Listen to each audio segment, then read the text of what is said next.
At 1:43 in the morning, the radar aboard the merchant vessel Northwind died. The display flickered once, filled with static, and went black. Seconds later, the compass began turning in slow circles. The satellite navigation system lost the ship's position. Then the engine started losing power, even though nothing in the engine room appeared to be damaged. Outside the bridge windows there was nothing but fog. And somewhere beyond it, hidden among the rocks, a lighthouse that had been abandoned for 41 years began to shine. Its lens had been removed, its generator was gone, its tower had been sealed, and no living person was inside. If you enjoy mysteries, give this story a thumbs up and subscribe to the final statement so you do not miss the next case. Less than 20 minutes earlier, the night had been clear. Stars were visible above the mast, and the sea was calm enough to reflect them. Then the temperature dropped. A pale wall formed ahead of the north wind and spread across the water with unnatural speed. Captain Tobias reduced speed and ordered the crew to begin fog procedures. The ship's horn sounded at regular intervals, but the noise seemed to disappear almost as soon as it left the vessel. There was no echo, no answering signal, not even the usual sound of waves striking the distant cliffs. The ocean had become strangely quiet. Then the compass drifted 3 degrees east, then 5, then 12. The helmsman corrected the course, but the heading indicator continued moving as though the ship itself were rotating beneath them. It was not. The water remained calm, there was no strong wind. The north wind should have been holding its heading. Tobias ordered the crew to compare the main compass with a secondary unit. They pointed in different directions. Moments later, the electronic chart froze. The depth sounder began jumping between impossible readings 90 meters, 40, 120, then to 7. The engineers reported no obvious electrical fault. The generators were running, fuel pressure was normal, cooling systems were stable. There was no fire, no flooding, and no damaged cabling. Yet one system after another continued to fail. The bridge lights dimmed. The main radio produced a low burst of static. Then the engines began losing revolutions. The chief engineer increased fuel input. The engines responded for several seconds, then weakened again. The north wind slowed until it was barely moving. Tobias demanded an explanation. The chief engineer had none. The machinery was intact. It simply seemed unable to produce power. Then the emergency batteries activated. A system designed to support essential equipment for hours lost almost half its charge in less than 6 minutes. Handheld radios stopped working. Portable lights faded. A fully charged torch went dark in an engineer's hand. It was as though something outside the ship were drawing power from every circuit aboard. Tobias ordered a distress call. The radio operator transmitted the north wind's name, approximate position and condition. There was no reply. He tried again on the international emergency frequency, only static returned. Then, beneath the interference, a man's voice spoke. "Northwind, stand by."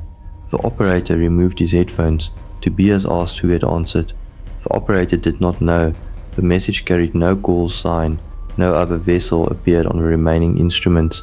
Tobias ordered the transmission recorded, but the recording system had already failed. The Northwind was now drifting.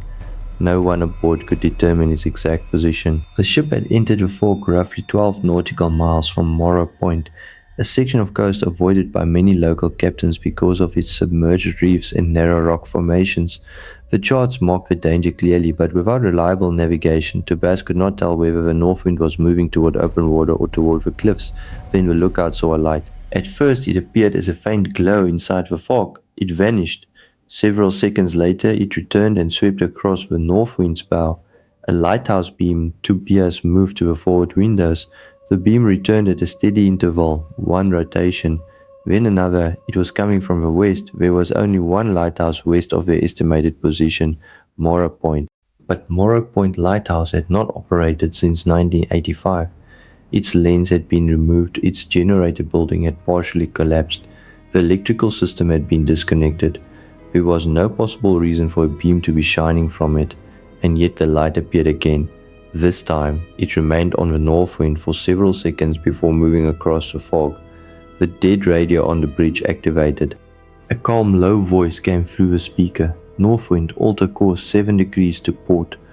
Tobias reached for the transmitter. Before he could respond, the voice continued, "Do not answer, just turn." The helmsman looked at Tobias. The engines had almost completely stopped. There was barely enough power left to control the vessel. Tobias ordered to turn. For several seconds, nothing happened. Then the bow moved slowly to port. The lighthouse beam passed over them again. "Hold this heading." A black shape appeared in the fog on the starboard side rock. It rose from the sea less than 50 meters from the ship. Then another appeared, and another. The north wind had been drifting directly into the northern reef. The lighthouse guided them through the rocks. Whenever the vessel moved too far from the safe passage, the beam stopped on the bow, and a voice gave another correction. 3 degrees starboard, hold steady, port again. The instructions continued for nearly 11 minutes. Then the fog began to thin. The north wind emerged into open water. The radar returned instantly. The satellite navigation system found its position. The depth reading stabilized. The bridge lights brightened. In the engine room, the generators began producing full output without repair. The main engines restarted as though nothing had happened. Every failed system returned within seconds of the others. Tobias looked back toward the coast. Through a break in the fog, he saw the outline of Morrow Point lighthouse on the cliff. Its tower was dark. There was no beam, no movement, nothing to suggest that it operated at all. Then the radio delivered one final message. "You are clear, Captain Reed." No one aboard the Northwind had told the speaker Tobias's name. 3 days later, Tobias returned to Morrow Point. Technicians had inspected every major electrical and mechanical system aboard the Northwind. They found no damage. There was no evidence of a power surge, short circuit, generator failure, or fuel problem. The navigation failures had occurred across independent systems specifically designed to prevent a total loss of information. The radio logs contained only static. The lighthouse voice had left no trace. Only the testimony of the crew remained. Tobias needed to understand what had guided them through the reef. Morrow Point stood at the end of an isolated peninsula where dark cliffs dropped almost vertically into the Atlantic. The lighthouse rose above several abandoned service buildings, all weathered by salt and decades of storms. The road had partially collapsed, forcing Tobias to travel the final distance on foot with maritime historian Mara Thorne. Mara had spent years collecting reports connected to Morrow Point. She had interviewed fishermen, rescue crews, harbor officials, and survivors. When Tobias described the failures aboard the Northwind, she did not appear surprised. She asked him one question: had you already accepted that the ship was lost? Tobias did not answer immediately.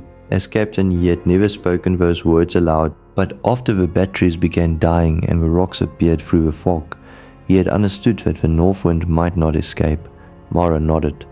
That is when the light comes. Morrow Point Lighthouse had been completed in 1908 after 3 ships were wrecked near the reef in less than 2 years. The coastline had always been dangerous. Strong currents moved around the peninsula and pushed vessels north toward the rocks. Fog could form quickly when cold offshore water met warmer air from the mainland. For 77 years, the lighthouse operated normally. Then came the storm of 18th November 1985.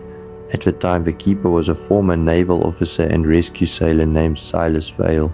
Silas was known as a disciplined, quiet man who maintained the station obsessively. Harbor records showed that the lighthouse never missed a scheduled rotation while he was responsible for it. He had a reason for that discipline. Years earlier, Silas had served as first officer aboard a rescue vessel called the Greyhaven. During a winter operation, a Greyhaven attempted to reach a fishing boat caught near a reef. A mechanical failure disabled the rescue vessel's searchlight. The fishing boat disappeared before the crew could locate it. 6 men died. Silas survived, but witnesses said he never forgave himself. He eventually left the rescue service and became keeper of Morrow Point, one of the most dangerous lighthouse stations on the coast. For years he guided ships safely past the reef. Then, at 11:26 on the night of 18th November 1985, the cargo vessel Bellwether transmitted a distress call. The Bellwether had lost engine power approximately 8 nautical miles from Morrow Point. Its electrical systems were failing. Its emergency signal weakened with every transmission. 23 adult crew members were aboard. Silas instructed the captain to remain west of the reef until a rescue vessel could arrive, but the storm intensified. Rain entered the generator building. The main lamp flickered. Silas switched to the backup system. Minutes later, lightning struck the station. The lighthouse went dark. The bellwether disappeared from radio contact. Rescue crews searched through the night, but visibility was almost zero. At dawn, wreckage was found along the northern reef. No survivors were recovered. When the rescue team entered the lighthouse, they found Silas dead in the lantern room beside the emergency lamp. The official report concluded that he had suffered a fatal heart attack while attempting to restore the light, but his final log entries described something the report could not explain. The generator was still running, yet its output had collapsed. The backup batteries were draining. The emergency radio was weakening. Even the hand lamp beside him was losing brightness. It was the same pattern later reported aboard the Northwind. Silas's final complete sentence read, "The sea is taking the power before it takes a ship." Below it, written in a less controlled hand, was another line. "I can hear them calling from the reef." Tobias and Mara entered the abandoned lighthouse through a steel door corroded by salt inside. The tower smelled of wet stone and rust. The staircase curved upward into darkness. Most of the equipment had been removed after the station was decommissioned. There was no lens, no lamp, no generator. The electrical cables ended in exposed copper. Nothing inside the tower could have produced the beam Tobias had seen. In the old radio room, Mara opened the case. She had carried up the peninsula and spread copies of survivor reports across the dusty console. The first incident occurred 7 months after Silas died. A trawler named Providence lost engine power in dense fog near the northern reef. Its radio failed. Moments before the vessel struck the rocks, the abandoned lighthouse activated. A voice told the crew to release their anchor. The anchor held long enough for the current to turn. The Providence survived. In 1991, a coastal freighter lost all electrical power in the same area. The lighthouse guided it into open water. In 1998, a search and rescue helicopter crew reported seeing the beam point toward a lifeboat drifting beyond the official search zone. Later reports described the same pattern. Power failed, fog prevented rescue, navigation became unreliable, no ordinary signal could reach the vessel. And when the crew believed there was no way out, Morrow Point lighthouse returned. Tobias studied the reports until evening. The lighthouse never appeared during ordinary storms. It did not guide vessels simply because visibility was poor. It returned only when multiple systems failed without explanation and death appeared unavoidable. Mara looked toward the dark tower above him. It waits until the sea has taken everything else. Outside, fog began moving toward the cliffs. The forecast had promised clear conditions, yet pale layers of mist were rising from the water. Tobias and Mara prepared to leave. Before they reached the stairs, the disconnected radio console clicked. Both of them stopped. There were no batteries inside it, the speaker filled with static. Then a man's voice came through. "Vessel east of the point, losing power." Tobias moved closer, 2 people aboard, current carrying them north. Mara checked her mobile phone, there was no signal. Tobias used his handheld marine radio to call the harbor station. At first there was no response. Then a broken transmission reached him. A small research vessel named the Asta had failed to return before sunset. Its last known position was east of Morrow Point. 2 adult researchers were aboard. The vessel had reported engine trouble shortly before communication stopped. The old console clicked again, light required, high above them. Something began moving. A heavy mechanical sound traveled through a tower. Gears turned in the empty lantern room. The staircase trembled. Tobias and Mara climbed. When they reached the top, the iron platform was rotating. There was no motor, no lens, no electrical supply. Yet a pale light formed at the center of the room. At first it resembled moonlight reflected through glass. Then it brightened. The shape of a great Fresnel lens appeared around it, not solid but visible enough to bend the light into a concentrated beam. A man stood beside it. He wore an old keeper's coat damp with mist. One hand rested on the control wheel, the other held an emergency lamp. Tobias recognized him from the station photograph Silas failed. The ghost did not look toward them. His attention remained fixed on the sea. The beam swept across the fog. Far below, the lighthouse horn sounded, deep enough to shake dust from the tower walls. Then Tobias's dead handheld radio activated. Silas's voice came through. "Captain Reed, take the eastern path." Tobias and Mara ran down the tower and followed a narrow trail toward the cliff. The beam moved ahead of him, cutting through the fog and illuminating sections of a coastline. At the edge of the point, they saw the Aster drifting sideways toward the northern reef. Its deck lights were dark. No engine noise came from it. The two researchers were trying to lower an anchor, but the mechanism had jammed. Tobias attempted to call them. His signal did not reach the vessel. The lighthouse beam moved across the water and stopped on a narrow channel between two rock formations. Then the Aster's emergency radio activated. Silas gave the crew short, precise instructions. Release the manual brake. Let the current turn the bow. Start the port engine only. For several seconds, nothing happened. Then the port engine coughed.